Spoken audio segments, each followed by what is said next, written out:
weewawa agamba nti amaze emyaka gyana nga alwanirira bwenkanya. Nze nkaddiidde mu kulwanirira bwenkanya, nkaddiidde mu kulwanirira nsi eno okufugibwa emyaka 4 ekisooka atufuga emyaka 4 nga teyenyenya naye si mugunjufu kimala, naye naafugibwa emyaka 4 nga tebayiga nawabeerako ekizibu eky'amaanyi. Omukulembeze wange His Excellency Robert Kyagulanyi Ssentamu yagamba nti the world is looking for someone who has done so, not that someone who can explain why he has done no.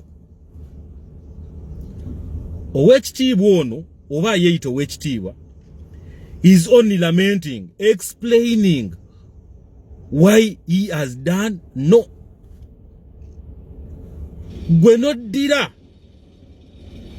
noleeta comparison ey'omuntu ow'emyaka 5 mu bukulembeze n'omukompianinga n'omuntu w'emyaka 25. Ebintu twakola ne Kizza Besigye tetunakolako yadde kwota n'Ekyagulanyi. Nga the only thing he can do is to explain why he has done nothing. Bonna tetwagala bagenda mu kuba tujja beetaaga gye bujja mu maaso. Naye lwaki tuddiŋŋana ebintu bino nti waliwo kaposhoni k'abantu abamu ababula nga ye awuliriza the good speech.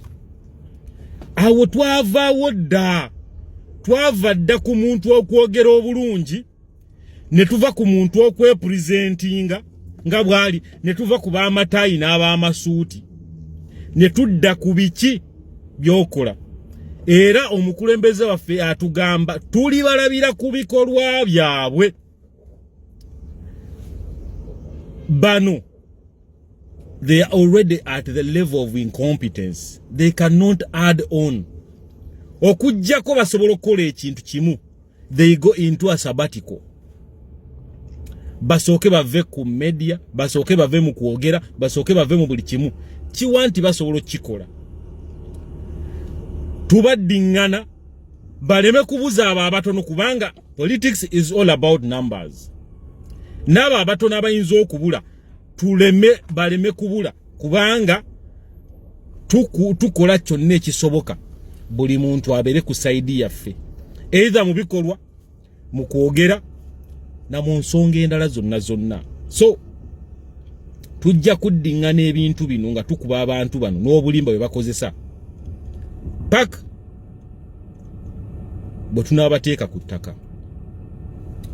People power, our power, for God and my country.